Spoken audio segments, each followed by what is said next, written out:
It's 12 o'clock, oh well, 12:01.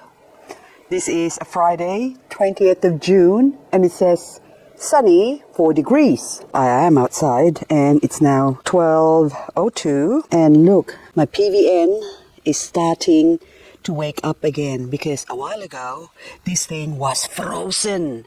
I actually have to move it from that side, which is still in the shadows at the moment, and move it across to where the sun can hit it to thaw it out.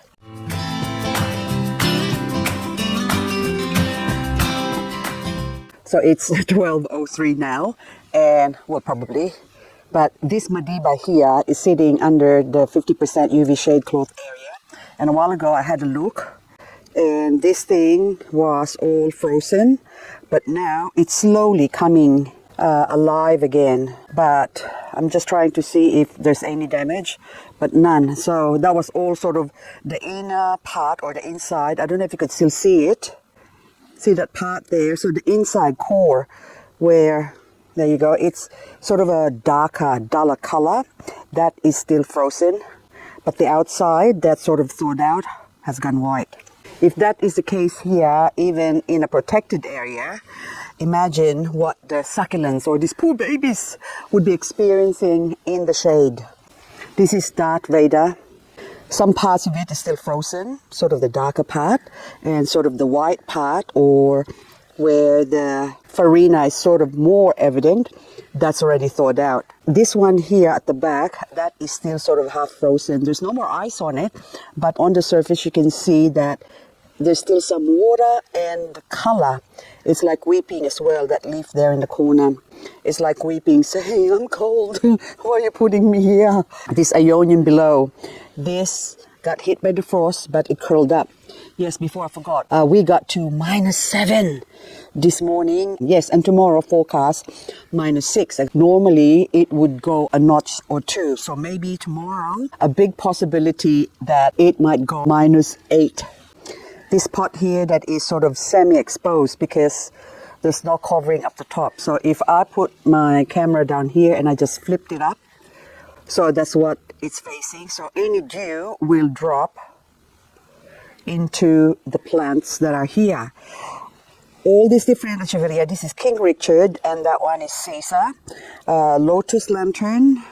This one is a Polydonus something, and that one is, I don't know what your name is, but this is the only one I think that sort of got affected by the frost. And this one is, hang on, I'll just go, Raspberry Eye. So this is an elegance hybrid, and that's why it doesn't care. This can take up to -11 and she'll be fine. So anything with a white farina seems to be able to handle the frost much better than other echeverias. Okay, so these are all echeverias because echeveria has different degrees of hardiness basically when it comes to heat and frost. So the agavoides type are sensitive to the sun and impervious to the cold, so they can actually survive the cold much better than, say, other echeveria like this. So I think this one is Echeveria noble, if I'm not mistaken, but it is not frost hardy. So you can say that they're all echeveria. How come that one is not frost hardy or not as frost hardy as the other one? But it's just the nature of the plant. There's nothing I can do about it. That's just how it is. But anyway, and this one here, you can still see. I don't know what this is, but I think that's another plant that I just stuck there, and there's a little bit of frost affected because it's not really frost damaged because that will recover. See the bottom leaves, but the top part where it's sort of white, it has already sort of warmed up. So it's like getting frostbite, but it's able to repair itself. Down here, this is the fluorescence Ionium, and that got affected by the frost. I'm going to leave it here for now. I think I'm going to slowly move this across here where it can get a little bit more sun, but I think I got a rock blocking it. Okay, come here, rock. Oh, look at this sparkly rock. Look how beautiful that is. And then she drops it. Look, sparkly, sparkly, sparkly. Ah, beautiful. Okay, now I'll move this across. So this one is a kiwi, and you can see that is limpy. And even, oh, hang on, I just saw the Kalanchoe baharensis here. It's slightly affected by the frost as well. So these ones are like, the threshold is -4. Any colder, they will get damage. And as you can see now, so it's actually all protected. Oh my goodness, even the butterflies. Oh, butterfly, my butterflies. Okay, do you have some mealybug butterflies? First of all, hang on. I think, yes, there's a little one there. But anyway, this is also under here. So if I flip this, okay, down and then up. So there's covering. So it shouldn't be affected, but yet it still does. So that's what I mean. Even though the dew doesn't settle on top of them, on top of the plant basically, but the cold itself. So you can see that that is frostbite. Oh my goodness. Well, it's not frostbitten yet. Well, it's sort of frostbite, but anyway, it is cold, put it that way. So I have to leave it for the afternoon to basically recover, and then I have to move this at the end of the day or before the end of the day, or else tonight it's gonna get hammered again, and tomorrow I'm gonna end up with dead butterflies and dead fluorescence, and I don't want that. Okay, hang on, look, this one as well. Okay, any sign of weakness, the little mealybug, I think, is that a mealybug? No, it's not, it's just a scar. I thought it's a mealybug, so, but you can see that's all flopsy. Now this blue peacock here, I'm gonna have to move this around. It's sort of weathered the storm, the frost. You can see the center, that translucency there, that's still frostbitten because on the side here, it's in the shadow. So the sun or the morning sun did not hit it, so it's still this poor thing. I don't even want to touch. Oh, that's still frozen.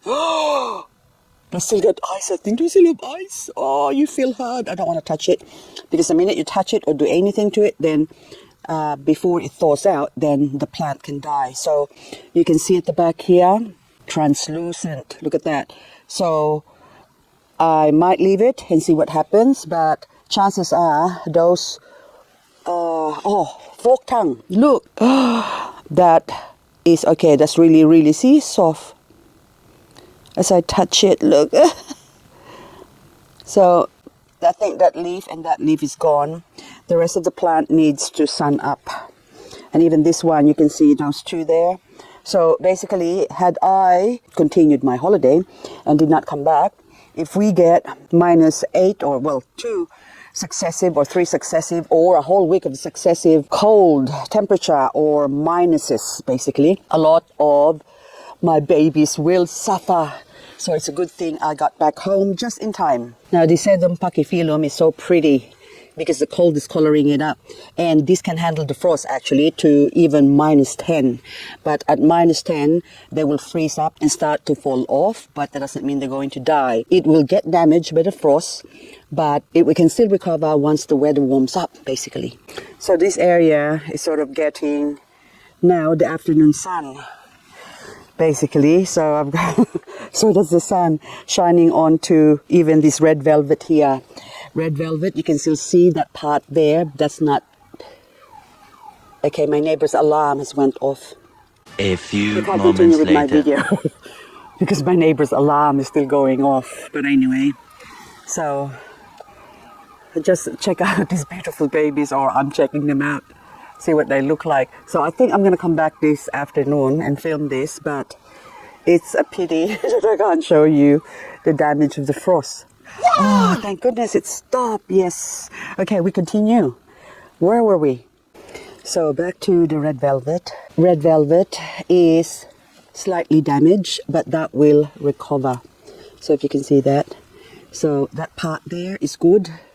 The bigger ones, but the ones that are sort of tucked underneath, that is not exposed to the sun, are the ones that's still sort of thawing out. Look at this one here. So it's the same, that one to the inside of it. But it's saying that when they eventually snap out of it, then they will go red. So this one, this is a mature plant.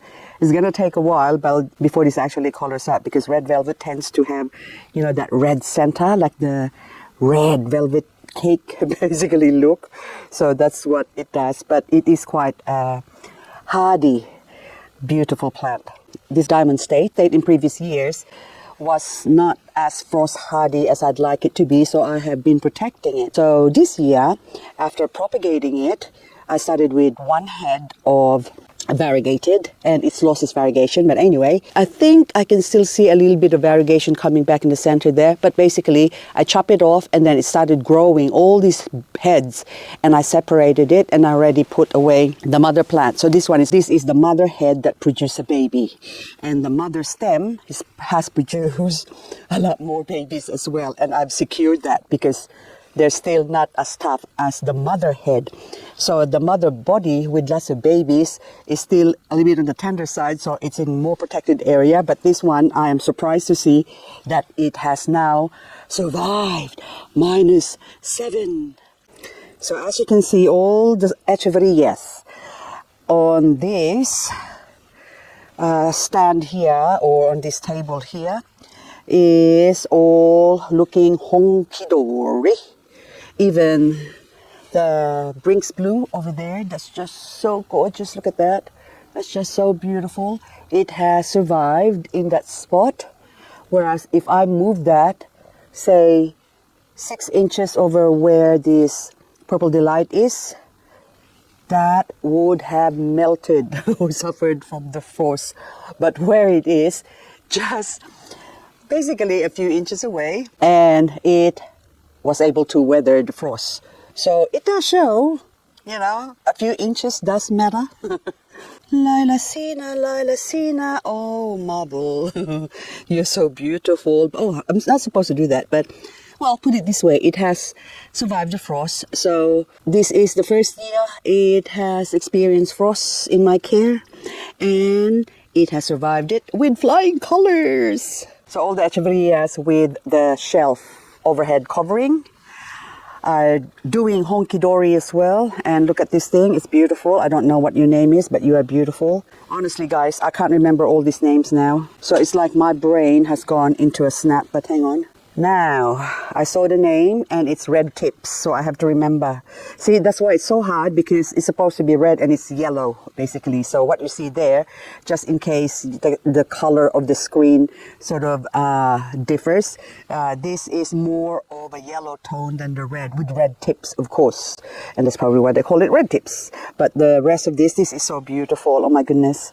This is hybrid Rubin. No name, but isn't it gorgeous? Look, it's like an owl. Hey, see if I do that. Now that looks like an owl. A beautiful owl with red eyes. Gorgeous. Also this floridity, of course, showing off its beautiful color. Oh my goodness, you are so gorgeous. You're so gorgeous. No wonder I coveted you before. Anyway, this one's here, the crested Mexican Poldensis, is of course going to survive the frost under here, protected by the shelf. And so as that one, the Moselle, I have killed the Moselle before by putting it behind me.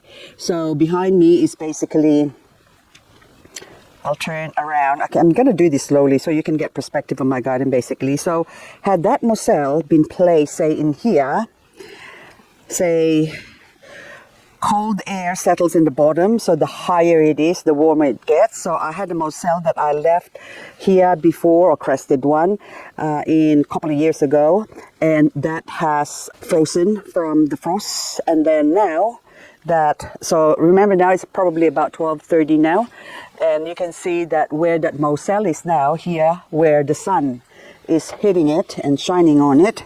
I just have to check to see how long I have dawdled. Yes, see, 12:28. There you go. So it is almost 29. So I told you 12:30 almost. So that felt like half an hour ago. Now this Atlantis, I've taken it inside 2 nights now. So -4 here was okay. It sort of got limpy like that there. And then so the other night and last night, I took it inside, and this morning again at 10 o'clock I brought it out here again so it can sun up again, and by 5 o'clock I'm gonna have to bring that inside again. So that's just part of the game. If you want to grow something that is not frost hardy, then you have to make sacrifices. Oh no, my rose rock. Oh, look, it got rocked. Okay, hang on, this one now. I think I have to take this out. See, I knew you are not that frost hardy yet because this came from Queensland, which is the tropics here in Australia. Even in winter, they still get cold, low temperature, but they, a lot of majority or parts of Queensland don't get frost. So anyway, this one now, I need to thaw you out somewhere. I can't expose this directly to the sun as well. So I think I will just base it on the sedum clavatum hardiness area. Okay, before I do that, I'll show you one sedum clavatum inside there that is still affected by the frost. So this is what, there you go, a frost affected sedum clavatum looks like. Now I will have to move that tonight or this afternoon to somewhere a little bit more protected. Actually today, after I do this video, I have to move that over where the other sedum clavatum that's in here. Look, that's my mother sedum clavatum, and then I block it so you can see the beauty. No frost affection at all. So she didn't go cuddle with the frost, so she survived. So which means I can put this rose rock somewhere here, and I'm gonna have to kick off one or two of the hardy plants that are here. So this Nixana variegated is hardy, but it's so gorgeous. Look at that, beautiful. And then that one there is some sort of pink, orange something variegated. Oh, it's variegated something, I don't know, lotus, or anyway, that can go somewhere else. And also this pot as well this is a frost hardy pot, but I just sort of reset this recently. I cleaned it up and then put it here basically, so I'm trying to let it sort of recover. And of course this one is very, very frost hardy. This is Orthonica pensis variegated, my opal necklace. And next to it, Letitia. This is already baby propagation from last year that got hit by the frost, and there's also another Letitia there at the back, and it's so pretty.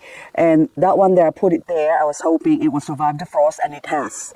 So this is now a spot where I can put Letitia, and if it works, then that's why we'll leave it basically, so we don't touch that. We can leave that spot. The rest, that one is not as frost hardy as well. I don't know, I can't remember the name, but anyway.